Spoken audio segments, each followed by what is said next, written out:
মুক্তিযুদ্ধ সম্পর্কে বক্তব্য রাখার আগে আমরা দাবি করি আপনারা আগে বাংলাদেশের সাধারণ মানুষের কাছে 1971 সালের অপকর্মের জন্যে, স্বাধীনতা বিরোধী কর্মকাণ্ডের জন্যে জনগণের কাছে ক্ষমা চান।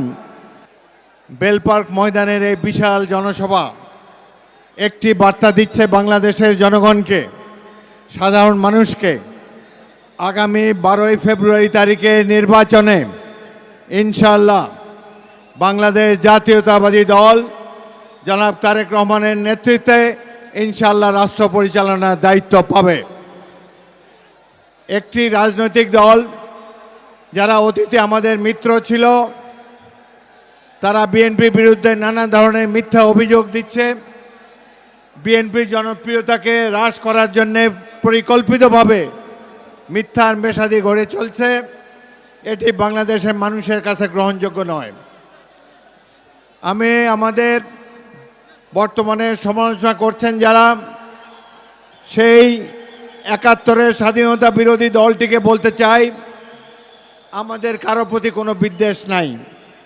আপনাদের অনেকেরই জন্ম স্বাধীনতার পরে, কিন্তু যদি মুক্তিযুদ্ধ সম্পর্কে কোনো বক্তব্য আপনারা রাখেন, তার আগে আমরা মুক্তিযোদ্ধারা মনে করি 1971 সালে দেশের জনগণকে হত্যার সম্মুখীন করেছেন।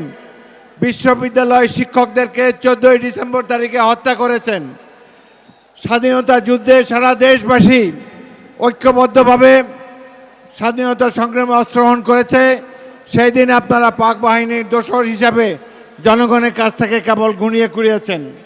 যাই হোক, আজকে মুক্তিযুদ্ধ সম্পর্কে বক্তব্য রাখার আগে আমরা দাবি করি আপনারা আগে বাংলাদেশের সাধারণ মানুষের কাছে 1971 সালের অপকর্মের জন্যে, স্বাধীনতা বিরোধী কর্মকাণ্ডের জন্যে জনগণের কাছে ক্ষমা চান। জনগণ আপনাদেরকে, উদার জনগণ ক্ষমা করলে করে দিতেও পারে। মিথ্যা প্রচারণা বিএনপির বিরুদ্ধে করবেন না। আমাদের নেতা শহীদ রাষ্ট্রপতি জিয়াউর রহমান মুসলিম বিশ্বের একমাত্র শাসক খোলাফায়ে রাশেদিনের পর, যার বিরুদ্ধে কোনো দুর্নীতির অভিযোগ নাই, যিনি তার দেশপ্রেম সততা দিয়ে বাংলাদেশে কোটি মানুষের হৃদয় জয় করেছেন। আরেকটি কথা বলতে চাই, আমি দ্বীপ জেলা ভোলার প্রতিনিধি, বাংলাদেশের সবচাইতে সমৃদ্ধ জেলা ভোলা। আমরা 5 ট্রিলিয়ন সিএফটির বেশি গ্যাসের রিজার্ভ রয়েছে।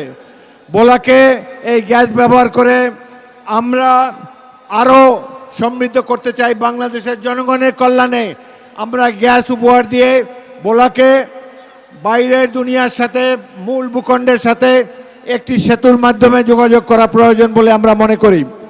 যাই হোক, আগামী দিনে জনাব তারেক রহমানের নেতৃত্বে আমরা একটি সমৃদ্ধ বাংলাদেশ গড়ব।